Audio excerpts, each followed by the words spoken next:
schedule ito mga idol ng paliligo ngayon kasi yung kinain niya kong manok nung nakaraan ay na po, naidumi na niya.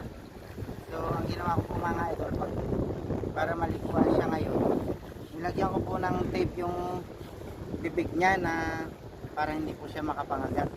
Dahil sa ganito pong edad, mahirap po siyang alagaan na yung turuan na hindi siya mangangagat dahil po